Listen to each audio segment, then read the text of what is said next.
NHL general managers have been known to ask draft prospects very strange questions via interviews before making their selections. But this story I'm going to tell you today is by far the most insane, hilarious, and unhinged draft interview story I've ever heard of. So strap in, grab a beer, grab a snack, and relax while I tell you the most insane NHL draft story of all time. Our story starts in 1995 with a guy named Terry Ryan. Terry had just lit up the WHL with 50 goals and 60 assists for 110 points in just 70 games for the Tri-City Americans. Now, one thing you got to know about Terry is he was a fun guy. Like, he worked hard, but a lot of people said he liked to play even harder. And boys, this is the Western League in the 90s. Everybody was partying. So for Terry to have a reputation as the party guy, well, let's just say that's no easy reputation to earn, and GMs knew that. The draft was coming up, and Terry was feeling pretty good, you know? Like, he just lit up the Western League in his draft year, so it wouldn't be crazy for him to assume that he's going to get picked pretty high. And for a kid with humble beginnings in Newfoundland, that was a big deal. And, you know, the guy was about to be big league, but before he could actually get drafted, considering he was a highly touted prospect, teams were going to want to interview him to kind of feel him out and get a sense of what kind of person he was before actually selecting him. So the draft was set to be for July 8th, and in the months leading up to it, Terry would get flown out to various NHL cities to meet with management teams and get interviewed. Now, at first, he was a little nervous, obviously, but you know, after the first few, he started to gain some confidence. A couple weird questions here and there, but nothing too crazy. So after the first few, he was feeling good and he was ready to rock the rest, which he did, until finally it was showtime. Week of the draft being held in Edmonton, and so off to Edmonton Terry went. Now, he arrives in Edmonton, he pulls up to his hotel, and all the other prospects are staying in the same hotel, so it's kind of like a little party with all these young dudes about to get drafted to their teams. And considering Terry had already done a shitload of interviews, he figured that the hard part was now done. Now he can just chill with the boys, wait for the draft, and see what team picks him. So once he gets settled at his hotel, he's chilling with the boys, and they're kind of plotting where they're going to go that night to get some drinks, and all of a sudden,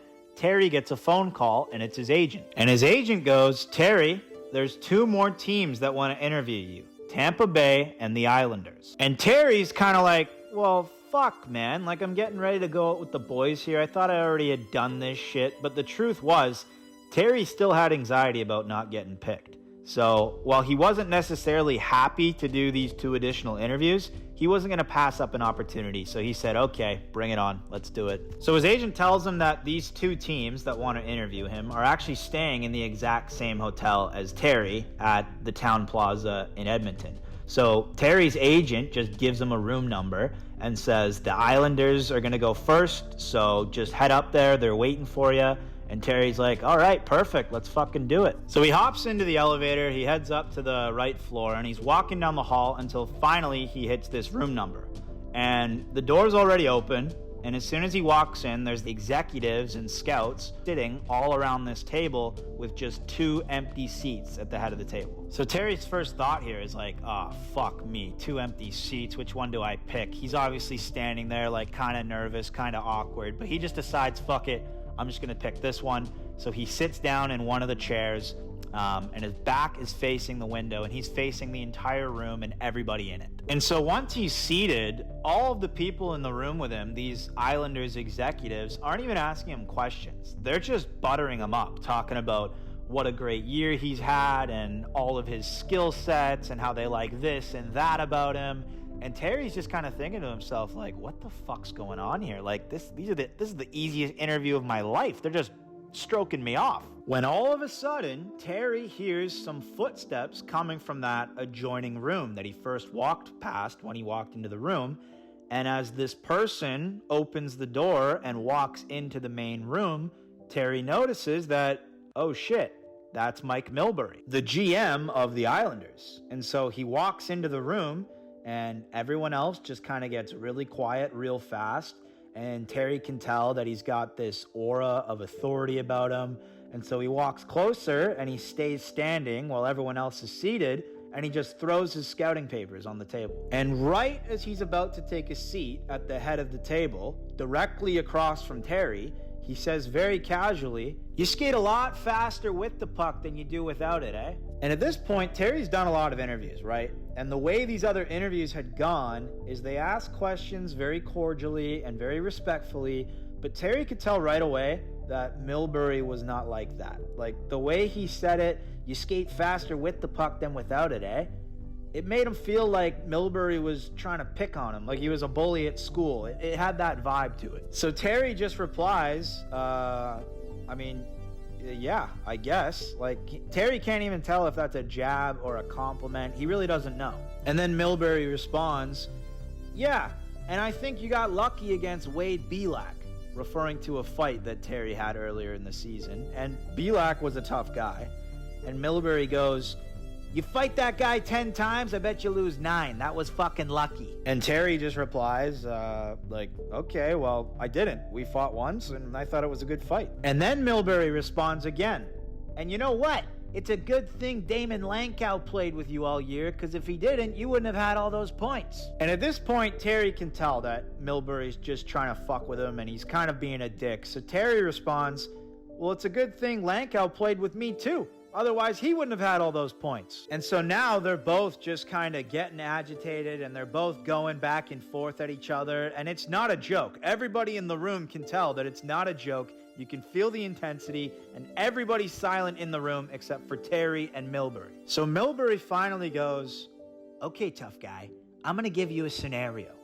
You're in the Tri-Cities, and you and that Lankow kid have been out, and you're having a good time, and you're with some chicks, and all of a sudden, you break off with your girl and go back to her house. Well, it's 10 to 11.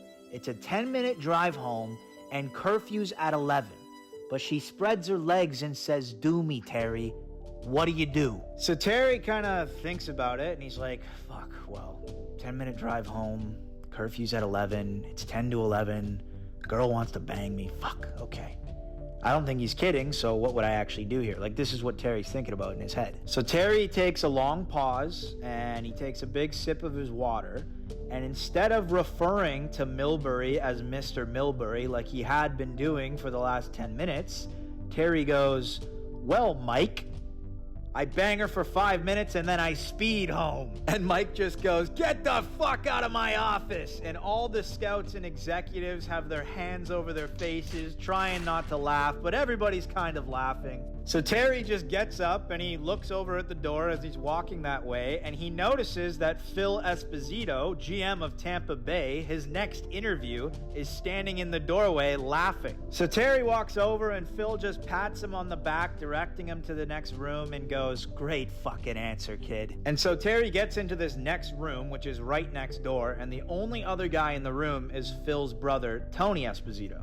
And Phil goes, "Tell him what you just said in there, Terry." And Terry tells him, and Tony goes, "That's fucking great, kid. Have a seat." So Terry sits down, and Phil says, "I've only got one question for you, Terry." And he goes, "How far apart did Napoleon sleep from his wife?"